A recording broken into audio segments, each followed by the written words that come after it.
Mes chers amis de Sasanochi, c'est avec grand plaisir que je vous retrouve cette semaine pour la paracha de Acharemot. Nous lisons un verset très intéressant dans cette paracha. Le verset nous dit que Maaseh Eretz Mitzrayim asher yashavtem ba lo ta'asu. Comme les actes des Égyptiens, vous ne ferez pas. Ubechukotehem lo telechu. Et d'après leurs principes, vous n'agirez pas. Si l'on fait attention, le verset, le pasouk, parle ici de deux choses. De ne pas aller dans les principes des Égyptiens et de ne pas accomplir les mêmes actes que les Égyptiens. Quelle est donc la différence entre le fait de ne pas agir comme un goy et le fait de ne pas aller d'après les préceptes des goyim? Ne pas se conduire comme un goy, c'est facile à comprendre. Si on ramène ça au XXIe siècle, ça veut dire un goy, c'est quelqu'un qui se fait un piercing dans le nombril, c'est quelqu'un qui se fait un piercing dans la langue, allez, un piercing dans le nez, c'est quelqu'un qui se fait des tatouages, c'est quelqu'un qui colore ses cheveux pas seulement d'une couleur, c'est démodé de colorer les cheveux d'une couleur. Il se colore les cheveux de plusieurs couleurs, etc., etc.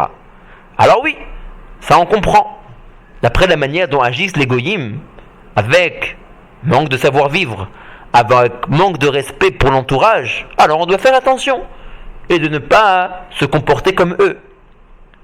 Là où entre guillemets le bas blesse, là où la difficulté est plus grande, c'est pas de ne pas agir comme les goyim, c'est de ne pas aller d'après les préceptes, d'après les traditions des goyim. Exemple.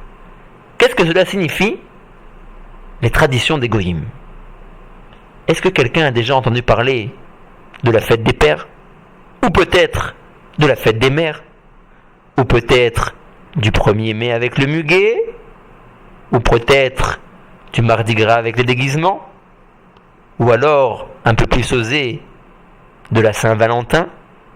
Ça, ce sont les coutumes, les principes des goyim. Alors, on dit, on fait attention. Ah non, on a une attitude, on est des bons juifs. Ah non, pas de piercing chez nous. Pas de tatouage. Pas de cheveux avec des couleurs bizarres. Ah non. Mais, quand on voit le vendeur de muguet le 1er mai, elle dit, on va en acheter un petit brin, pour faire plaisir à ma mère, faire plaisir à ma sœur. Si j'achète une petite boîte de chocolat juste le jour de la Saint-Valentin à ma femme, qu'est-ce qui est tellement grave, etc., etc. Si on commence à prendre les traditions des goyim, on en arrivera à agir comme eux. L'homme juif doit savoir se démarquer. Bien que le danger n'est pas vraiment apparent si on se conduit d'après les traditions des goyim. Quoi, le muguet va sauter sur nous? La boîte de chocolat, elle est cachère. Qu'est-ce qui est tellement grave si j'appelle ma mère le jour de la fête des mères pour lui souhaiter entre guillemets bonne fête? Mais non. C'est là que la Torah intervient et nous dit Ubechu kotehem lo telechu.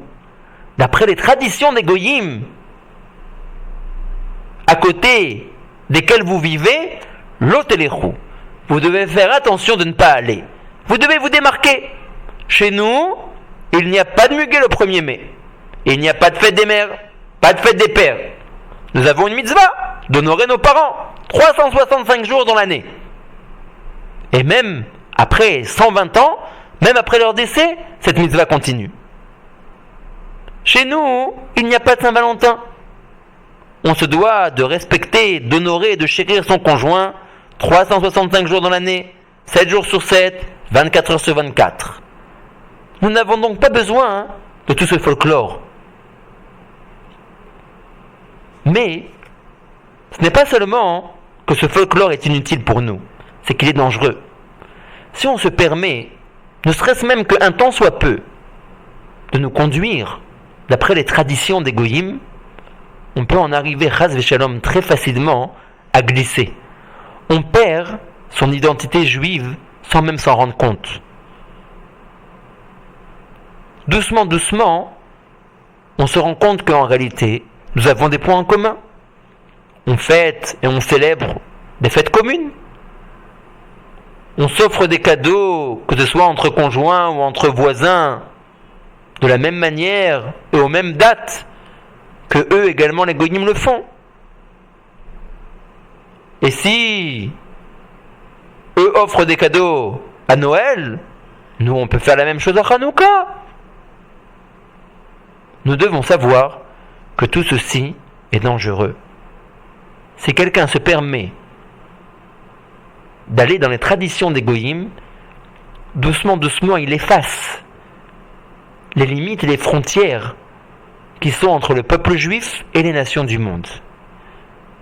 Et là, le pas entre le fait de rester intègre dans notre foi et dans notre religion et chas v'shalom, le début de l'assimilation n'est plus tellement loin.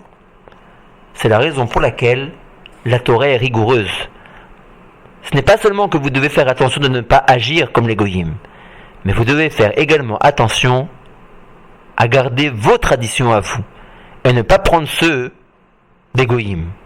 De ce fait, vous renforcez les limites et les barrières qui sont entre le peuple juif et les autres nations du monde. Et vous garantissez la perpétuité de notre peuple. À très très bientôt et Shabbat Shalom.